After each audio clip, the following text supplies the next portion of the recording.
दक्षिण ओडिशार पहाड़ अंचल में बसवास करुथिबा आदिम जनजातिर एक छोट संप्रदाय हेउछि दिदाई।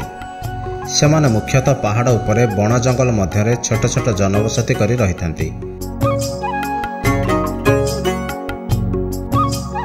सेमाने निजको गाटेरा बा लोक भावरे परिचय दियंती।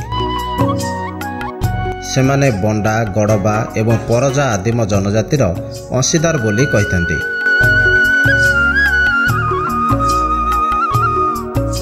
मालकानगिरी जिला पूर्वघाटर कोंडाकांबेरू पर्वत अंचल में एमानकर समुदाय 42टी जनजाति रहिअछि।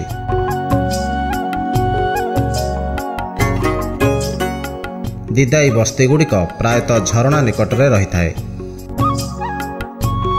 प्रत्येक गाँ मध्य सामूहिक गृह रही थाए जेउठी संप्रदायर सामूहिक कार्यकलाप आयोजित होता है एवं सही घर गुड़ी को गुलिसांग बोली कहुए।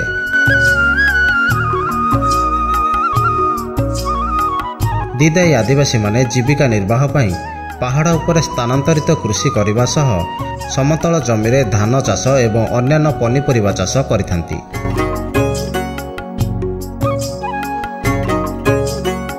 एथिसहित जंगलजात द्रव्य जेपरिक विभिन्न फल कंदा बा निर्दिष्ट लटा जातीय गछर मूल संग्रह करिथांती।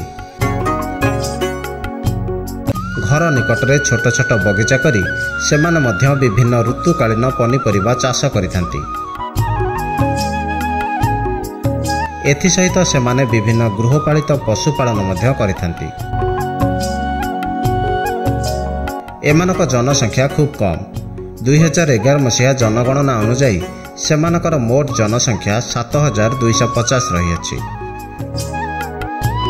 ब्यूरो रिपोर्ट उत्कल क्रांति।